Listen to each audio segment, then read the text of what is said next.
right, guys, welcome to the Imperfect Together podcast with Zach and Chris. And today we're going to talk about words. Any words? Chris, what do you know about words? Well, they start teaching us at an early age. Did you know that if you form letters together, it forms into a word? I did know that. Did you know, Chris, that words, if you put a whole bunch of words together, you have what? A sentence. And did you know, Chris, that you put 4 sentences together, it is a paragraph? And Chris, did you know that if you put like 4 paragraphs together, what was next? You have 4 paragraphs together, that will be a short story? And Chris, did you know that when you put a whole bunch of short stories together, it becomes into a novel? Guys, this is the Imperfect Together podcast, and today we're talking about words. I think it'd be more of a book, not a novel. A novel is a lot of short stories. All right. You just blew my mind, Chris. Are you a fan of Dr. Seuss? Yeah, I like Dr. Seuss. Yeah. What's your favorite? I don't know that if I have a quote. favorite. Only one I really know is the Grinch from the movies. What's your favorite quote from Dr. Seuss? I don't have one. You want to know mine? 1 fish, 2 fish, red fish, blue fish. Mine is, man, that fox likes to wear socks. What book is that from? Fox and Socks. Is that the name of the book? I think so. Or you're just guessing? No, it's a fox wearing socks. Okay. Fox wears socks. All right. I got the... hold on for a second. I messed up here. Here we go. All right. Have you used words to boost someone else up? Well, yeah. Yeah? I mean... Give me an example. I tell you how great you're doing all the time, Zach. I also tell you how stupid you are sometimes. Uh-huh. But I think that's part of my job as a pastor is to be an encourager. Yeah. So give me an example of your encouragement. For who? For you? Anyone. Anyone? No, don't do me. I'm going to do Glennis. Glennis is back behind the camera. Uh-huh. Glennis has done a fantastic job getting all this set up every week. And it's nice because we don't know what we're doing when it comes to that side of things. Yeah. So Glennis is the man when it comes to filming these things and the audio and all that kind of stuff. So thanks, Glennis. You're doing a great job. All right. And have you used words to boost someone else down? Yes, I do this to you all the time also. Why do you do that?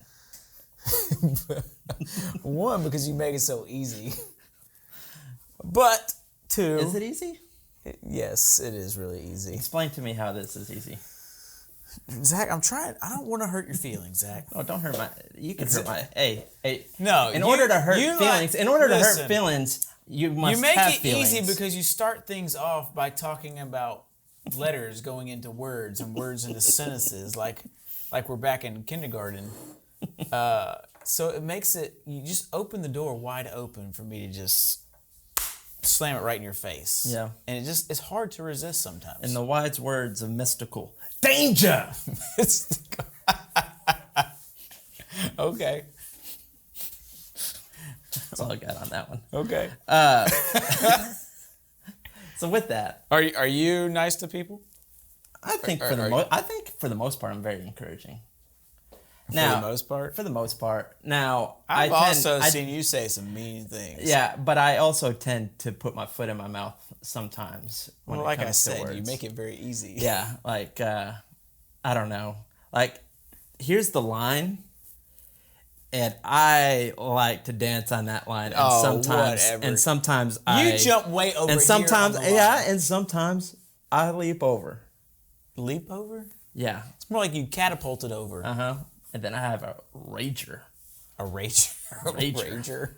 Yeah. But words are really powerful. We could say very that, powerful. Right? Yeah.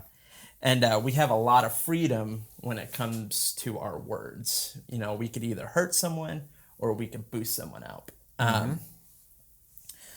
With that being said, are you using your freedom of words the best way, Chris? I think most of the time. I think there's a lot of times where you do take the easy jabs, Yeah. right? And listen, if we're being honest, most of the time we do that because we're trying to make ourselves look better, Yeah. right? Yeah, I get that. So trying to make ourselves look better, trying to fit into a crowd. So, depending on who's around you, you may or may not make a joke. Well, guys also, they tend to crack jokes. Yeah, that's part of what we do is just for fun. Yeah, yeah. Guys, I mean, girls are a little bit different. Their feelings would get hurt easily. Well, are you a girl? Can you really speak to that? No, but I live with them. You live with them? I live with them. Okay. And I know how powerful a word could be to them. Yeah. You better not say the wrong thing.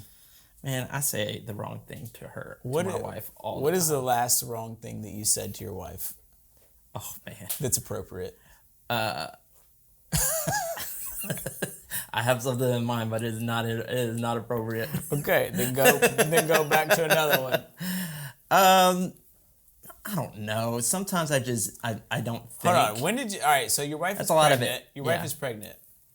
When did you stick your foot in your mouth? Oh, about when we saying talk something about her that, being yeah. pregnant? So in her first, she loves to talk about how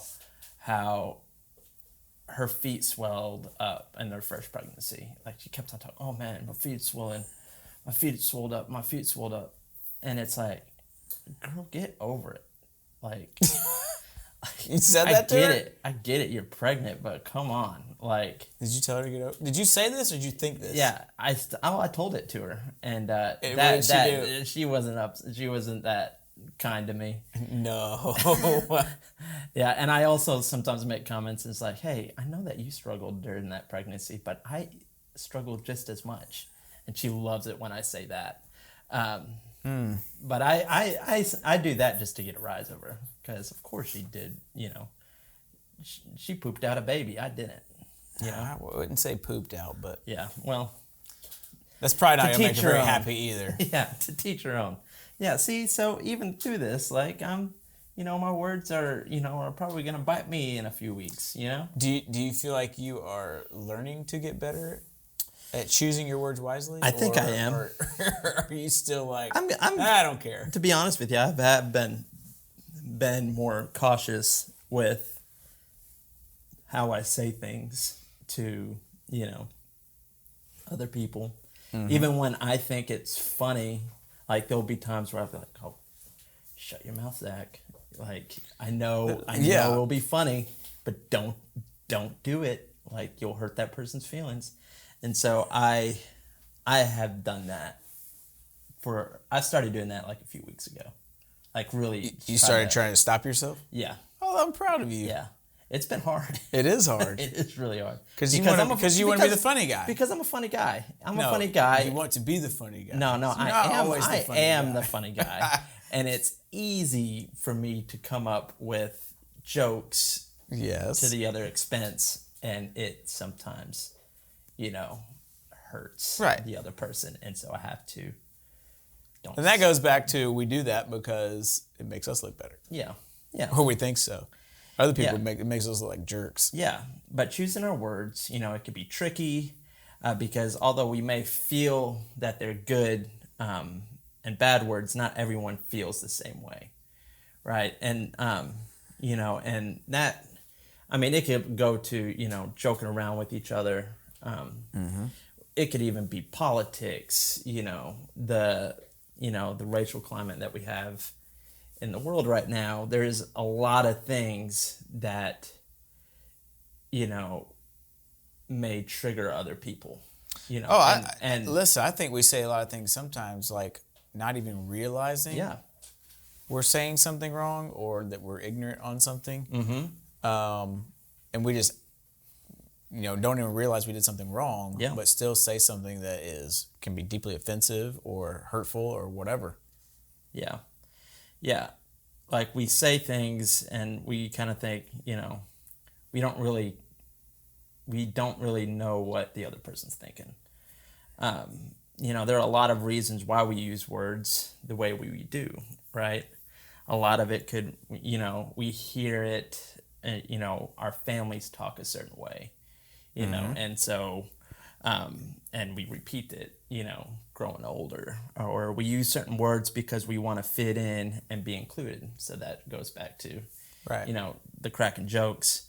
We make words to strike an emotion, so laughter, sadness, anger. If I really want to hurt your feelings, I could say something that hurt your feelings. So there's that. Sometimes we say words and we don't fully grasp the understanding. So that could be a lot, when it comes to politics, Black Lives Matter, like a lot of things in that nature where, you get this one you get this one idea and you don't fully, and you just gravitate to that when you're not seeing the full picture. Right. And so, yeah. Or, it could be, when it comes to certain words, you've probably heard other Christians say it and you're like, oh, well, if that Christian said it, then that's okay, and it's just not, that's not accurate, our words hold power. Oh, yeah, definitely. Yeah. And knowing our words hold power means that we recognize the impact that can have on others. Do you believe that? Or even ourselves. Do you believe that? Do you agree with that? Yeah. I mean, say it again. Our words hold power. And knowing our words hold power means that we recognize the impact that can have on others and ourselves. Yeah, for good or bad. Yeah, you want to elaborate on that? Think back to almost like a difference between a good teacher and a bad teacher, right?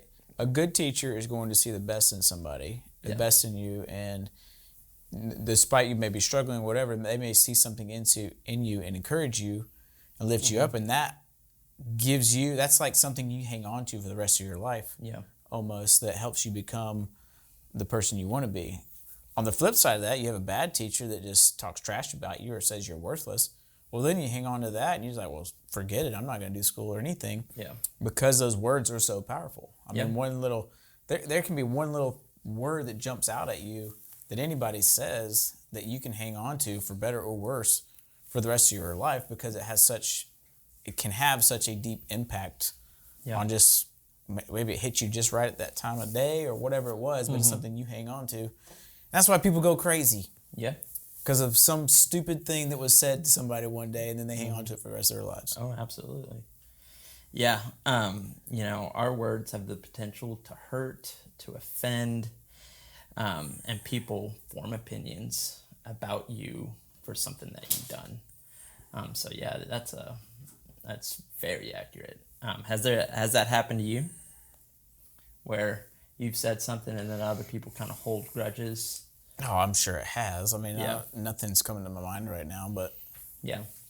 I'll think about it and we'll talk more about it later. How about that? Okay. You got that? Okay, so we're gonna there's actually some scripture that I actually want to read to you, Chris. It's James 3, verse 5 through 6, and it says, "In the same way, the tongue is a small thing that makes grand speeches, but a tiny spark can set a great forest on fire. And among all the parts of the body, the tongue is a flame of fire. It is a whole world of wickedness, corrupting your entire body. It can set your whole life on fire, for it is set on fire by hell itself." So with that is some strong words by James. What do you get out of that? I guess go back to words are powerful. Yeah. Right? He's not talking about dragons. He's talking about words. Yeah, you're not spitting fire out of your mouth. Yeah. But the tongue, I mean, you go back to, he talks about a rudder steering a ship. Well, the rudder is a small part. Yeah. And you think about your mouth and the power that words have. Yeah. You can make a significant impact on somebody's life, or you can really ruin somebody's life just by the things that you say. So we have to be careful and and figure out how to. Well, you can't control it. Like Yeah. James says, you can't tame it. Yeah. Right. So then how do you treat people the right way if you can't tame it because it's such a because it will ruin relationships, reputations, families, and futures. And to literally, I believe what it says in there, that ash and rumble, it would just ruin it. Like, for example, for me, a long time ago, I was in a relationship, not with my wife, but I was in this relationship for 5 years.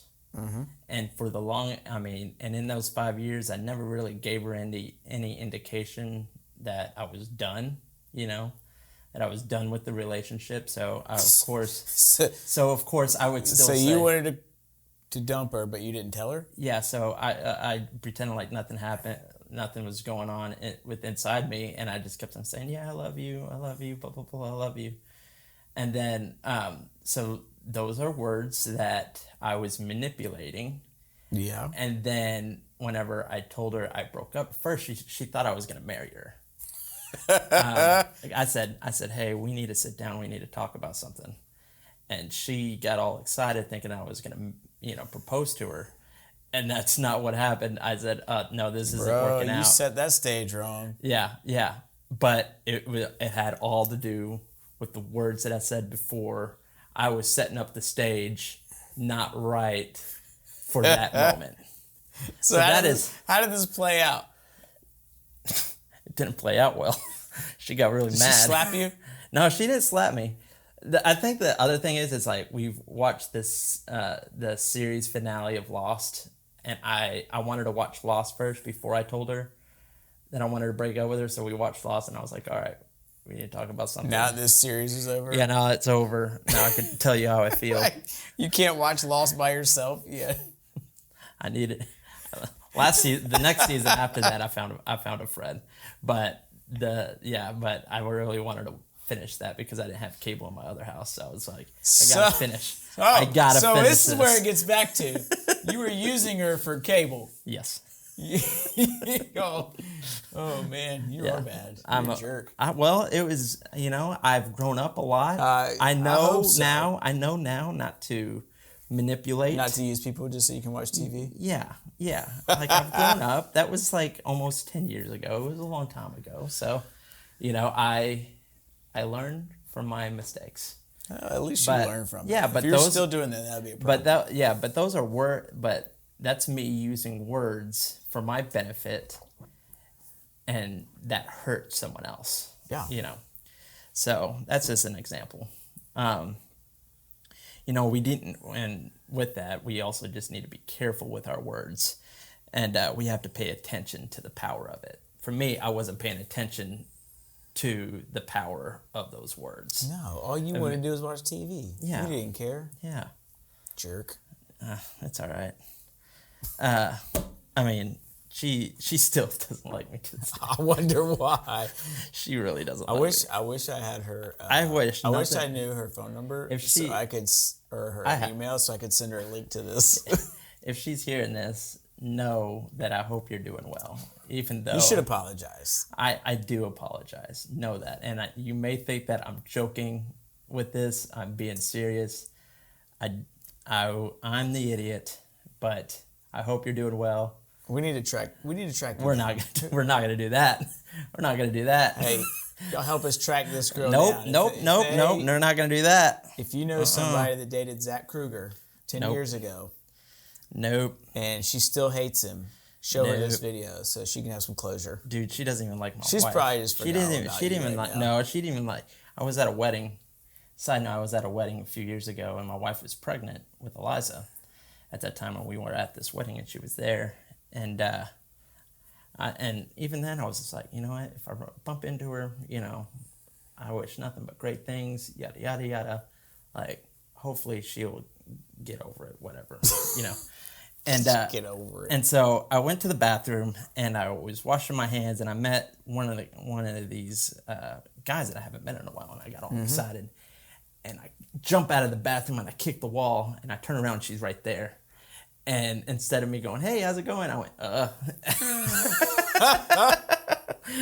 And I think when I did that, no wonder she and I think whenever I did that, that kind of broke every single like chance of me, mending that bridge. We can still mend it, Zach. No, We're gonna do this. There's no mending. Our subscribers. There's no mending. There's no mending to that at all. But the whole time she was like, she got her friends together and was like giving my wife, who was 7 months pregnant at the time, like mean looks and stuff. Like they were like elbowing me. It's one of those things where we just leave it alone. Your words and it's my words. It's my words right now that I'm regretting even saying this. No, because I wasn't even planning on bringing this We're up. gonna find you, and you're gonna be a guest on here. No, day. You're not. No, you're not. Zach may not be here, but I will not. We'll have you. I wish nothing but the best, and I just. I hope you accept his apology if we find you. Yeah. Accept my apology, and we can move on. Right. Hopefully you'll learn what not to do. Yeah, what not to do. This is why we share Zach stories. Yeah, because I have a lot of them, and it's a lot of, hey, just don't do this. Just don't do this. If your wife is pregnant, whenever you get to that point, be nice to her. Yep. So there's that. But also to flip the script a little bit, I want to read some more scriptures. It says Psalms 141, verse 3, take control of what I say, O Lord, and guard my lips. So this is saying that whenever you feel like you're going to say something, this is what I've been practicing on, is like, God, whatever's going to come out of my mouth is probably going to be inappropriate, and it's probably not going to glorify you. Yeah. And so I have to continue tell myself, even though that my brain is super witty and super funny, and like I could say something like la la la la la, but I have to. Yeah. So how do you do that? Give me some just practical, asking God. Practical steps right now for everybody. God's strength. How you control this? Well, first is God's strength. Okay. Like you need God's strength to do it. You can't do it on your own. That's number one. Also, thinking about all the past words that you've said, like through text, social media, things you've said in the past, and then ask God to help guard your words more wisely in the future. So think of the patterns that like for instance, example, like me and Chris Rothgard, we like to joke around a lot, and we like to, mess with each other, but I tend to... It's one of those ones you catapulted over the line. Yeah, but I tend to jump over the line with him sometimes when it comes to his feelings, and so I just need to be careful with that, and I need to. So do you like? And so I've had to tell myself, pause and. Oh yeah. There'll be things. Like, so what do you do when a thought comes in your head? I hold it in, I laugh about it in my mind, and then I continue walking. Self-process. Yeah. But I don't say it out loud. I learned not to say it out loud. And so I think that's a huge step. Now, the whole me thinking it's funny in my head, that's something else that God will have to work on. Realizing how mean that really is. Yeah, because I do that. Like, that's not really funny. Yeah. And also when it comes to, other people's opinions and other people's words, understand their point of view. You got your, well, I believe this and this and this and this, and this person may think of something completely different. Like when it comes to politics, you'll have people that support Trump, people that support Biden, and what I would say is like, look in the other person's shoes. Why are they voting the way that they're voting, or yada yada yada. So that's. Well, it's just understanding that people are people. Yeah, people are and human. People are different. Well, but like, we have to start seeing people the way God does. So that goes back to, like, you can't control your tongue. Yeah. On your own. So you have to begin to change, like, the way you really just see people. And you have to start seeing people the way that God sees them, so that you don't want to just make fun of them, or if they have a different opinion than you, you're not trash talking them or whatever. Instead of like, hey, everybody's got their own opinions. That's okay. We don't have to agree on everything. You and I don't agree on everything, and that's all right. Yeah, I don't need to force my opinion on you. Right. Yeah. We can still have a good relationship and not be mean and rude to each other and hurt each other's feelings. Yeah, we could understand each other and, not get offensive. Yeah. So when it all comes down to, pay attention to the power of your words, because it could either ruin you, or it could boost someone up. So. I'll say this too, and I don't know if you're done, but not only is it affect, like if I'm saying something to you, not only does it affect you, but that affects me also. Yeah. Right. The more we start, it's more of a character type thing. It's like the more you start or being mean and rude to other people, that begins to change who you are and the way other people see you. I mean, then you're the bully, right? Yeah. Nobody likes a bully. So you have to begin to change the way you speak and talk to people and choose your words wisely, not just for their sake, but also for your sake, so that you are a person of character and somebody that people want to be around, and not just, I don't care about them. They're just rude. Yeah. Jerks, mean to everybody. Nobody likes that. Yeah. Yeah. So with that, what is a way that you could use your words for good? Just being nice to people. Yeah. Be an encourager. Be an encourager. I mean, the Bible says love God and love people. So just love people. Yeah. That's all you need to do. We try to make this way too difficult. It's really not. Yeah. Just care about people. Care about people in all stages of life. If you're, if you think of one way of thinking, love the other person. That's what I got. Yeah. All right, guys. Well, this is the Imperfect Together podcast with Zach and Chris. Next week, we'll talk about some more stuff. Subscribe on the bottom. Like it, and let's keep on moving into a world of happiness, guys. See you next week. It's like you just went from normal talking to radio voice or something. Yep. You just completely changed it right there. Came out of a cannon, bro. Came out of a cannon. Yep. Hey, check this out. All right. I don't even know what you're doing there. See you guys later. Bye. Bye.